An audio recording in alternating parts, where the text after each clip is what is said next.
Olá pessoal, tudo bem com vocês? O meu nome é Ive Gonçalves, eu sou especialista em farmacologia chinesa e acupuntura. Para mim é um prazer estar aqui para compartilhar um pouco do meu conhecimento em ervas com os alunos do Reinvente-se.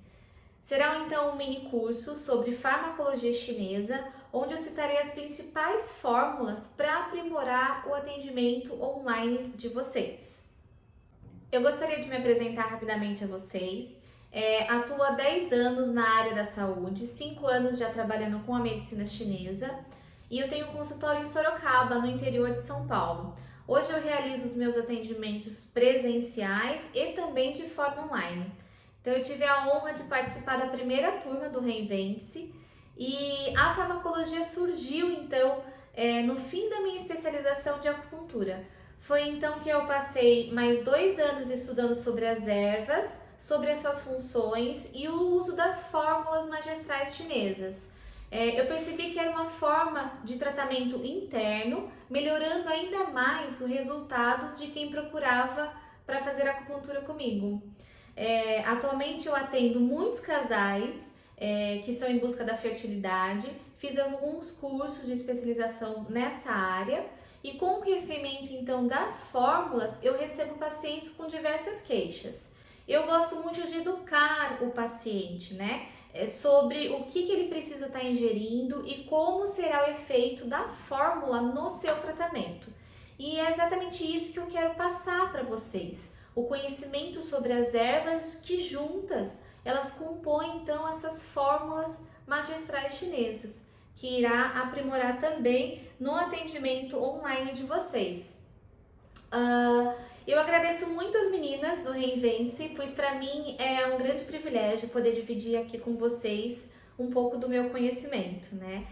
As fórmulas, elas atuam na estrutura do paciente e elas são capazes de potencializar um tratamento, inclusive de forma online, incluindo então outras técnicas que nós já conhecemos aí como trabalhar de forma online. Então, é uma forma fantástica de podermos fidelizar os pacientes através dos resultados que nós apresentamos nos tratamentos. Né? Atualmente, cerca de 99% dos meus pacientes utilizam da farmacologia chinesa. Então, aqui eu vou apresentar para vocês um pouco do nosso conteúdo programático que eu reservei para esse mini curso. Então, como vocês podem ver aqui, nós vamos falar sobre um pouco o que é a farmacologia chinesa, como que ela foi descoberta, o seu desenvolvimento. Vamos saber como que ela é organizada para que então elas possam ser desenvolvidas, para que possam ser desenvolvidas as fórmulas, né? E além disso, também vou citar alguns cuidados de uso, dosagens, os tipos de preparo. E por último, então, nós falaremos ali sobre quem pode prescrever e como que ela deve ser prescrita de acordo com as nossas regulamentações aqui vigentes. Aqui são algumas das fórmulas que nós iremos então aprofundar um pouco mais no estudo, para que a gente possa fazer os atendimentos online. Eu escolhi as que eu mais utilizo aqui dentro do consultório e que sejam seguras para vocês estarem aí utilizando. Aí eu incluí também 3 ervas bônus, onde a gente vai estar estudando um pouco mais sobre como que elas atuam dentro do nosso corpo e também quais os benefícios da gente estar utilizando essas ervas de forma isolada. Então, para a gente fazer uma breve introdução sobre o estudo da farmacologia, eu falarei um pouco sobre o significado e a forma como nós iremos apresentar esse recurso terapêutico para os nossos pacientes. Primeiramente, a gente vai falar então da forma como a gente conhece essa palavra farmacologia chinesa, né? Hoje nós ouvimos diversos modos de se expressar com o uso das substâncias chinesas. Nós ouvimos fitoterapia chinesa, farmacologia chinesa, fórmulas magistrais, fórmulas patenteadas. Se nós formos ver o modo qual é o significado da palavra fitoterapia, ela significa apenas o uso de plantas. Já quando nós iremos estudar sobre a farmacologia chinesa, ela é um pouco mais abrangente, né? Ela é composta por plantas, por minerais, por animais e por fungos. Se a gente aí separar a palavra farmacoterapia, nós conseguimos compreender a estrutura desse significado que a palavra abrange. Farmaco, então, ele é um produto ou um preparo farmacêutico com a ação fisiológica desejável dentro do nosso corpo. E a palavra terapia, ela significa a gente retornar ao estado anterior da doença. Então, não existe certo ou errado na escolha da palavra para se falar dessa técnica terapêutica, mas sim cada autor ou profissional ele acaba fazendo a interpretação da palavra como escolhe. Nós entendemos então que a farmacologia chinesa, o uso das fórmulas, nós desejamos que o nosso paciente retorne ao estado anterior da doença ou anterior ao desequilíbrio que permitiu que essa doença então acometesse o corpo, né? Vamos aqui então descobrir que é possível, com o uso das fórmulas, dar base para certas deficiências que os pacientes apresentam, ou eliminar um fator patogênico, ou eliminar um excesso. E também o mais importante, que é o que eu mais gosto na utilização da farmacologia chinesa, é nós prevenirmos esses pacientes de futuros acometimentos, né? E isso se dá através do uso aí da farmacologia chinesa. Esse método terapêutico de utilizarmos as fórmulas, ele é o principal e o mais utilizado dentro dos hospitais na China, como eu mencionei lá atrás. Outro método que vocês já viram aqui no Reinvente-se é a dietoterapia, né? Que também é muito utilizada na China. Porém, na China, ela já acaba fazendo parte de uma cultura dos orientais, né? Eles já olham todo alimento que consomem como uma fonte de qi. E a farmacologia é inclusive utilizada dentro da dieta através da ingestão de algumas substâncias, alguns insumos em sopas, ou através eles se alimentam muito de algumas frutas que nós utilizamos nas fórmulas, né? Então a gente vê que a farmacoterapia é um recurso assim maravilhoso de tratamento, assim como outras práticas importantes da medicina tradicional chinesa, como a própria acupuntura ou a dietoterapia, a tuiná, a moxa, a ventosa, a auriculoterapia, algumas práticas aí que a gente conhece e tem utilizado bastante ultimamente, que são as práticas respiratórias. Então, a gente percebe que a função terapêutica de alguma das substâncias chinesas é diferente da função farmacêutica dos remédios ocidentais, né? Os remédios ocidentais, eles trabalham muito para atuar somente no sintoma da doença. Já a farmacologia chinesa não, ela vai tratar as causas, as manifestações e dar suporte para raízes então desse distúrbio que acometeu o paciente. Então, a gente percebe que com a solidez dessa terapia, com as substâncias formuladas de forma harmônica, nos dá segurança para tratar o paciente, né? Basta então interpretar como será a integração desses efeitos dos insumos na queixa do paciente, saber identificar e escolher as fórmulas que contêm ervas conforme a sua natureza, conforme os sabores, conforme a penetração que essas substâncias vai ter no corpo do paciente. Então esse estudo ele é a chave para um bom resultado e aprimoramento do tratamento. A utilização das fórmulas seguras, como as que eu irei apresentar aqui no curso para vocês, tornará mais fácil o diagnóstico, o propósito de tratamento e também nós vamos conseguir tratar as queixas que os nossos pacientes acabam apresentando no nosso dia a dia de consultório. Então, para compreendermos sobre a história das fórmulas, eu vou falar sobre o que são essas substâncias que compõem as fórmulas.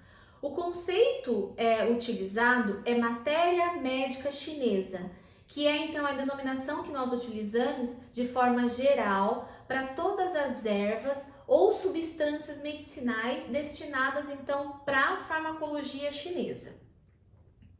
Aqui ainda falando um pouco mais sobre a matéria médica chinesa, que compõe parte da cultura da China, ela representa então a investigação de recursos naturais que a China tem para o uso medicinal. Então, muitas substâncias, mesmo as que não foram cultivadas na China, elas foram levadas por bárbaros para que o povo chinês, que gostavam aí então de pesquisar, pudesse compor a matéria médica como forma de prevenção e cura de doenças.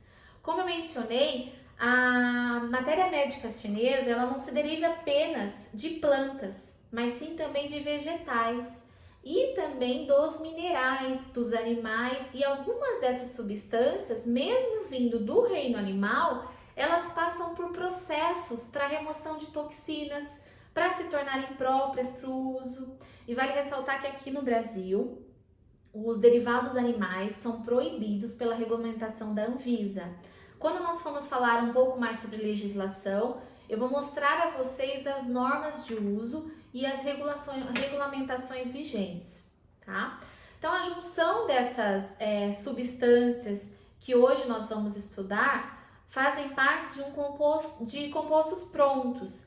Na China, esses compostos prontos que nós aqui no Brasil temos, ele é chamado de Zhongshenyao, que significa compostos prontos, preparados com uma ou com mais drogas para tratar as síndromes mais complexas, né? Aqui no Brasil, a gente tem esses compostos prontos e são distribuídos em diversas farmácias ou até mesmo de forma online. E elas são conhecidas então como patenteados ou fórmulas magistrais chinesas. Hoje, a matéria médica chinesa, ela continua sendo muito estudada. Então, para quê, né? Para que se possa cada vez mais esclarecer, então, a natureza e a função dessas substâncias, bem como também as suas aplicações clínicas, né? Com essas substâncias. Porque hoje nós temos síndromes muito mais complexas do que quando essas ervas foram lá descobertas. Então, para isso foram criados vários desenvolvimentos tecnológicos, gerando algumas subdivisões dentro das áreas de estudo da farmacologia chinesa e gerando também novos métodos de utilização dessas ervas. Mas se a gente for pensar e for aí então atrás um pouco da história do descobrimento dessas ervas, desses compostos, desses insumos, como nós falamos, a história nos fala, alguns textos nos mostram que a descoberta é muito antiga, né? Alguns textos aí falam que as descobertas se iniciaram em 1000 antes de Cristo, né? Então faz muito tempo em que toda essa matéria médica foi descoberta, e é por isso então que mesmo em dias atuais os estudos não param, né? Vamos falar um pouco dessa história para que a gente possa então compreender, ver total importância que ela tem e qual que é o fundamento que ela teve para que hoje no Brasil a gente possa ter acesso então a essas fórmulas prontas, né? E seguras em que nós podemos utilizar para o tratamento dos pacientes. Então, falando um pouco da história da farmacologia chinesa aí, alguns registros, como eu mencionei, apontam que por volta de 1000 anos antes de Cristo, algumas substâncias elas já foram descobertas e experimentadas. Algum tempo depois foram escritos alguns tratados contando essas descobertas, e ao longo do tempo teve suma importância todo esse descobrimento para o próprio desenvolvimento da China, né? O fato desse descobrimento nos mostra que desde o passado os orientais eles já tinham muito esse espírito inovador e investigativo também. Ele era um saber muito presente para eles ali desde então a antiguidade. todos esses registros, eles foram sendo passados por dinastias e que hoje é de grande contribuição para o crescimento, então, dessa ciência médica. Nesse mini curso, eu vou citar sobre a primeira importante descoberta, que foi através do Shennon, e também a atual literatura que nós temos como meio de pesquisa, né? A história é bem longa de todo o desenvolvimento, mas nesse mini curso eu vou citar apenas a primeira e a última literatura que nós temos atual, tá? Mas isso também não impede que talvez em um outro momento a gente não possa aí falar um pouco mais sobre a história de toda essa matéria médica fantástica que a gente utiliza hoje em dia. Bom, vamos lá então para a história da matéria médica chinesa. Então, como eu mencionei, tudo se iniciou através de experimentação. E foi então o lendário chamado Shennong. Ele era então ele era conhecido como um imperador vermelho ou um divino agricultor. Ele foi governante e herói chinês, né? Que ensinou muito os antigos chineses não somente sobre o uso das substâncias, mas também sobre práticas de agricultura, porque ele era um produtor de arroz e pesquisador, né? Dizem que Shennon, então, ele inventou o calendário, ele inventou o arado, inventou o machado, e ele também desenhou vários projetos, então, para o cultivo em massa da preservação e do armazenamento de alimentos. Ele era muito preocupado com o alimento para o seu povo. Ele plantava para que todos tivessem sempre o suficiente para comer. Isso marcou muito o início da agricultura na China. E nós sabemos hoje, através da dietoterapia, como eles têm a cultura de consumir muito arroz, né? E isso se deve lá então a Shennon, que foi o precursor de todo esse desenvolvimento na agricultura. Um pouco sobre a história de Shennon, como então que foi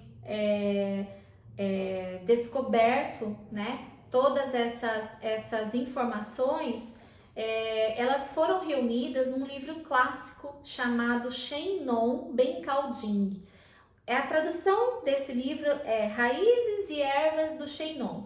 É um livro muito antigo, com cerca de 6.000 anos, e é o primeiro livro de medicina chinesa, composto então de informações, contém mais de 365 tipos de medicações, métodos de combinações dessas ervas, entre algumas orientações simples, como o uso seguro para o povo comer o arroz, ou o cuidado para eles não comerem certos cogumelos que eram tóxicos, né? Porque Shennon experimentava tudo. Diz a lenda então que Shennon tinha um abdômen transparente, e isso facilitava nas experimentações. Isso é uma lenda, né? Ele experimentava todas as substâncias e algumas das substâncias eram tóxicas, elas transformavam o seu corpo, e ele se intoxicava várias vezes. E a lenda também nos fala que ele tinha chifres, que essas intoxicações faziam se formar chifres no corpo dele. A gente pode ver aí na foto acima que realmente era um rosto aí nada muito comum para nós, né?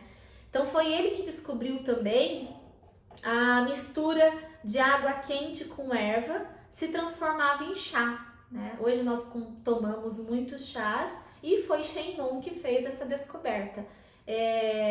A história nos diz que tudo ocorreu durante um dia de descanso. Shennon tinha o hábito de tomar água quente e ele se deitou embaixo de uma árvore onde caiu uma folha, né, dentro dessa vasilha que estava fervendo a água dele. E ele lá deixou a folha ferver. Depois ele foi lá e tomou essa água com a folha. Ele descobriu então que aquela água fervido com a folha era boa para digestão. Então aí fez a grande descoberta do chá, né? De acordo com algumas literaturas e dos mitos sobre Shennon, ele acabou morrendo com os resultados das suas pesquisas mesmo, né? Em um de seus testes ele come uma flor amarela de uma erva daninha e que causou uma ruptura no seu intestino antes que ele tivesse tempo então suficiente de beber um chá que fosse antitóxico, né? Shennon ele deu então a sua vida para a humanidade E desde então ele recebe muitas honras e é visto como também o rei dos medicamentos na China. Ele é tido na China como uma divindade, né? Especialmente por parte dos agricultores, os comerciantes de arroz e também pelos praticantes de medicina chinesa, né? Na China, inclusive, existem muitos templos e locais dedicados então para sua adoração. Aqui a gente pulando um pouco, atualizando um pouco sobre a história da matéria médica chinesa. Atualmente, o que nós temos de mais moderno de literatura da matéria médica chinesa chama-se Zonghua Bencao, que foi finalizado em 99 por mais de 100 especialistas em medicina chinesa. Então, ele se trata de um livro de suma importância, porque ele foi inclusive organizado pela República Popular da China, né? Então esse livro ele reúne as conquistas, né, as pesquisas dos últimos 2000 anos de matéria médica chinesa. Então é com vasto número de fontes e descrições completas das substâncias, foram todas substâncias que foram estudadas. Esse é um livro que ele é dividido em 10 volumes, com aproximadamente 9.000 substâncias perfeitamente descritas. É um clássico, né? Ele supera então todas as publicações anteriores, nos mostrando então a evolução e a seriedade que os orientais tratam a matéria médica chinesa. Seguindo então algumas pesquisas que eu fiz, esse livro, essa literatura, ela pode chegar até $2.000 o valor dela, né? Então a história de Shennon e da literatura atual mantém uma seriedade para desenvolver a farmacologia chinesa, né? Nós compreendemos que realmente ela é uma matéria médica chinesa que foi estudada por diversas então dinastias e que atualmente ela continua sendo muito estudada por diversos pesquisadores na China. E eu acredito que todo o estudo já realizado, ele merece muito o nosso respeito e o nosso agradecimento. E por esse conhecimento e quantidade de informações que nós temos hoje em dia para então poder usufruir das fórmulas prontas, né? E é justamente esse o meu objetivo com esse mini curso, que vocês possam compreender a seriedade que é o estudo das ervas, para que então a gente possa utilizar aí com segurança as fórmulas prontas que são compostas por essas ervas.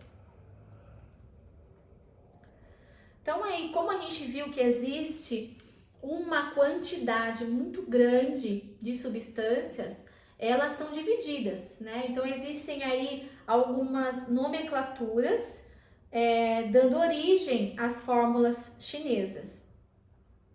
Então a farmacoterapia ela se utiliza de muitas fontes de substâncias medicinais, como eu já mencionei anteriormente, como plantas, e essas plantas elas são compostas por folhas, por galhos, por troncos, por raízes, sementes, os frutos, os ramos e as cascas, né? Os orientais, quando eles vão explorar uma árvore, eles estudam tudo o que essa planta tem para oferecer para cada parte dela né, e o seu efeito. Então, além dessas plantas, são utilizadas também nas fórmulas alguns fungos, cogumelos, minerais, todos estudados e preparados para se tornarem, então, matéria médica, né? Na China, existe também as partes animais, mas como eu mencionei anteriormente, são proibidos de serem utilizados aqui no Brasil por conta das normas da Anvisa. Então, essa grande variedade de tipos de substâncias e características, né, são divididas por algumas traduções dos nomes em mandarim, são divididas por cor, pelo formato que elas apresentam, entre outras divisões aí. A minha intenção é que vocês consigam compreender a relação entre o nome e a função da erva que será utilizada dentro da fórmula. Muitas dessas substâncias são utilizadas dentro da dietoterapia chinesa e são muito comuns para vocês aí estarem conhecendo. Então aqui, de acordo com uma das nomenclaturas, né, que nós podemos aí estar falando das ervas chinesas, eles avaliam muito a forma, né? Então, qual que é a forma desse composto, né? Essa, na realidade, é uma das principais características que os orientais avaliam. Aqui nós temos, por exemplo, nessa imagem, a substância que chama Gouteng, ou na tradução nossa, ela chama videira ou gancho. É uma urcária ou garra do diabo, como nós conhecemos aqui na fito brasileira. E a gente percebe então que a forma ela tem relação com o nome, né? Que a gente chama então aí de garra do diabo ou também de unha de gato, né? Então a gente percebe que existe uma semelhança na forma dessa substância. Outra nomenclatura também que é classificada para eles é de acordo com a cor, né? E a cor para os orientais, a cor da substância para os orientais tem muito a ver com a função, ou com a ação, ou com a qualidade da substância. Aqui na foto é um exemplo do Honghua. O Honghua, Hong em mandarim, ele significa flor e Hua significa vermelho. Então a gente vê que eles juntaram o nome da substância para que fosse de fácil tradução aí no mandarim. A gente tem aqui no Brasil também outro exemplo de erva que se tem essa semelhança, né, com cor, que é o enzimá, né? O que é o enzimá? O enzimá é o nosso gergelim preto, um belo tônico de dos rins, né? Que também tem o seu significado lá no mandarim. Então, eis significa preto. Então, aí por isso que ele leva o nome enzimá. A outra nomenclatura que nós temos também, então, aqui pelo sabor da substância, né? A raiz de gansal, por exemplo, que é o nosso alcaçuz aqui do Brasil, ele é uma raiz doce, né? Então, essa nomenclatura ela tem relação com o sabor que essa substância acaba apresentando. Ela também varia, a nomenclatura também varia de acordo com o local de produção, né? Teoricamente, a mesma substância ela pode ter um nome alterado de acordo com a localização que ela foi produzida, tendo a sua ação de forma diferente. Depende do tipo de colheita, do clima que foi cultivado, né? Como o alcaçuz que nós citamos anteriormente, o brasileiro é totalmente diferente do chinês, né? Mas isso não perde, então, a parte a função dele. Aqui nós temos também, com relação à parte da nomenclatura ainda, eles dão importância ao ciclo da substância, né? Nessa foto, a substância Xiaocucal, ele é um espinho seco, né? E ele só é utilizado depois de seco. Então, a matéria médica chinesa, muitas das substâncias, ela depende então do ciclo dessa substância para que ela seja então efetiva na ação desejada dela. Essa substância, por exemplo, ela limpa o calor e somente depois do processo dela de ser então seco é que ela está própria para a colheita. A outra parte também que nós podemos citar aqui que faz parte da nomenclatura é a parte específica da planta. Então, por exemplo, a fruta Shenpi, que na realidade é aqui a nossa mexerica, né? A parte utilizada dela para os orientais é a casca, né? E olha que engraçado, essa casca que reveste a fruta, a tradução do nome pi quer dizer revestimento, né? Então aí eles colocam o nome Shenpi, quer dizer o pi quer dizer então esse revestimento. Então às vezes quando a gente vê esses nomes em algumas outras ervas ou insumos, nós podemos ligar que significa então algum tipo de revestimento, ou a fruta, o insumo fazia parte do revestimento. Nós temos um outro exemplo também de revestimento ou de significado de nome, Por exemplo, o guizi. Não sei se vocês já ouviram falar, mas o guizi, ele é o ramo da canela, né? E zi significa ramo. Então, a gente percebe como que eles vão fazendo essa ligação da nomenclatura. A gente tem também aqui a parte baseada na função, né? Então, por exemplo, essa aqui é uma erva que se chama fanfeng e a função dela é expulsar vento. E feng, então, significa vento. Então, é outro tipo de nomenclatura que também é utilizada pelos orientais. A gente também tem baseado na interação humana. Então, vamos supor, quem descobriu essa erva e fez o uso relevante dela, acaba levando o seu nome. Essa erva que nós estamos aqui vendo no slide, ela se chama Re-Shou-Ru. E ela tem o primeiro nome como Re, porque quem utilizou ela foi o Senhor Re, que é um lendário que voltou então a ter os cabelos pretos após os 50 anos, né? Então ele levou, o nome dele então foi carregado nessa erva que faz a gente ter o cabelo preto novamente, né? A gente vai falar da utilização dela em uma fórmula que é maravilhosa. E ela também tá lá junto com o bônus lá de ervas isoladas. A gente também tem aqui baseado na parte da nomenclatura do país de origem, né? Muitas substâncias, mesmo sendo a mesma, mas os nomes são alterados de acordo da origem desse país. Por exemplo, aqui eu estou citando para vocês o ginseng, né? Então, o ginseng que é americano, ele se chama Shi-Yan-Shen. Já o ginseng que vem de Tóquio, ele muda o nome, chama Dong e não Shi-Yan-Shen. Então, notem que só muda o início do nome da erva, mas não a sua composição. Aí, o que nós temos também aqui, por último, de nomenclatura, é o tipo de preparo. Então, eu trouxe para vocês aqui o gengibre, que é algo que nós utilizamos bastante. O gengibre, na farmacopeia chinesa, ele muda bastante o nome de acordo com o tipo de preparo. Então, por exemplo, aqui a gente tem o nome de Shenjiang, que ele é o gengibre fresco, né? Mas o sumo desse gengibre, ele já altera para Shenjiangzi. Ou ele também tem aí o tipo de gengibre seco, né? Que chama-se o Ganjiang. Então, todas essas substâncias, eles mudam, é a mesma substância, mas ele muda a ação de acordo com o preparo. Então, nós podemos ver que são substâncias muito estudadas, que existem muitas variações, e é por isso, então, por esse motivo, que é necessária uma classificação para essas substâncias, né?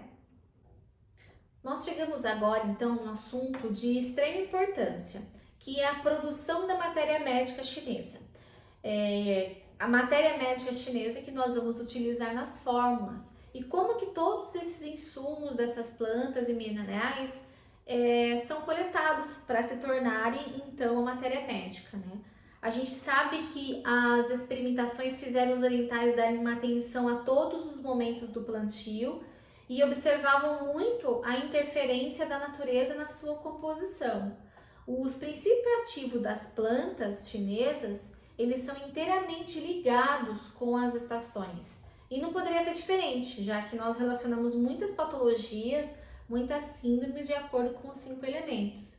E escolha das ervas, então, para cultivo e para colheita, elas são relacionadas de acordo com o momento, né? Que essa erva então esteja sendo cultivada.